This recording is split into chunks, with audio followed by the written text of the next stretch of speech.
สำนักงานสำรวจธรณีวิทยาสหรัฐอเมริการายงานว่าแผ่นดินไหวเกิดขึ้นเมื่อเวลา 21:18 นาทีตามเวลาท้องถิ่นวันนี้ครับตรงกับเวลา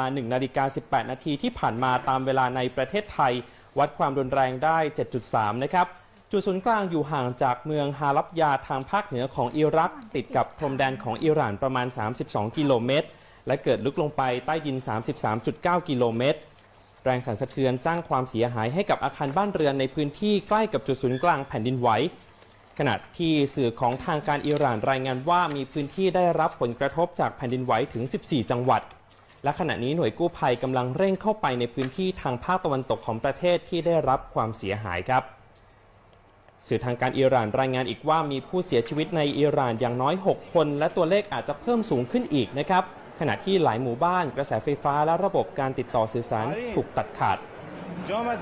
ด้านสำนักข่าวอัลจาซีรารายงานว่าแรงสั่นสะเทือนของแผ่นดินไหวยังรู้สึกได้ในกรุงแบกแดดและรู้สึกไปไกลถึงกาตาร์ครับโดยในกรุงแบกแดดชาวเมืองตื่นตกใจพากันหนีออกมาอยู่บนถนนหลังจากอาคารสูงเกิดสั่นไหวครับเก็บตกต่างประเทศนะครับติดตามเหตุการณ์แผ่นดินไหวบริเวณชายแดนของอิรักติดตามได้จากคุณกฤษฎิตครับเหตุการณ์แผ่นดินไหวครั้งนี้นะครับเกิดขึ้นเมื่อช่วงวานนี้ตามเวลาในท้องถิ่นนะครับหรือว่าเช้ามืดที่ผ่านมาตามเวลาในประเทศไทยโดยแผ่นดินไหวนี้นะครับขนาด 7.3 ด้วยกันเกิดขึ้นบริเวณชายแดนของอิรักและอิหร่านครับทำให้มีผู้เสียชีวิตแล้วกว่า 140 รายบาดเจ็บเกือบ 1,000 คนครับแผ่นดินไหวที่สำนักสำรวจทางธรณีวิทยาของสหรัฐหรือ USGS วัดความรุนแรงได้ 7.3 แมกนิจูดนี้เกิดขึ้นเมื่อเวลา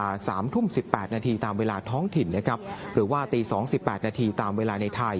ศูนย์กลางอยู่ที่เมืองฮาลับจาของอิรักครับลึกลงไปใต้ดิน 33.9 กิโลเมตรห่างจากกรุงแบกแดด 350 กิโลเมตรส่งผลให้มีผู้เสียชีวิตเฉพาะในอิหร่าน 141 คนนะครับบาดเจ็บอย่างน้อย 866 คนส่วนใหญ่อยู่ที่จังหวัดเคอร์มานชาขณะที่ทางการอิรักระบุตัวเลขผู้เสียชีวิตว่ามีอย่างน้อย 4 คนบาดเจ็บ 50 คน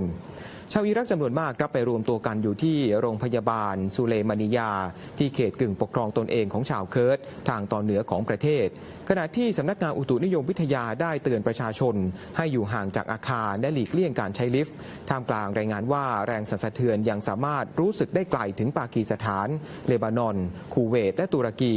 ส่วนนายกรัฐมนตรีไฮเดอร์อัลอาบาดีของอิรักกำลังติดตามสถานการณ์ความคืบหน้าอย่างใกล้ชิดครับ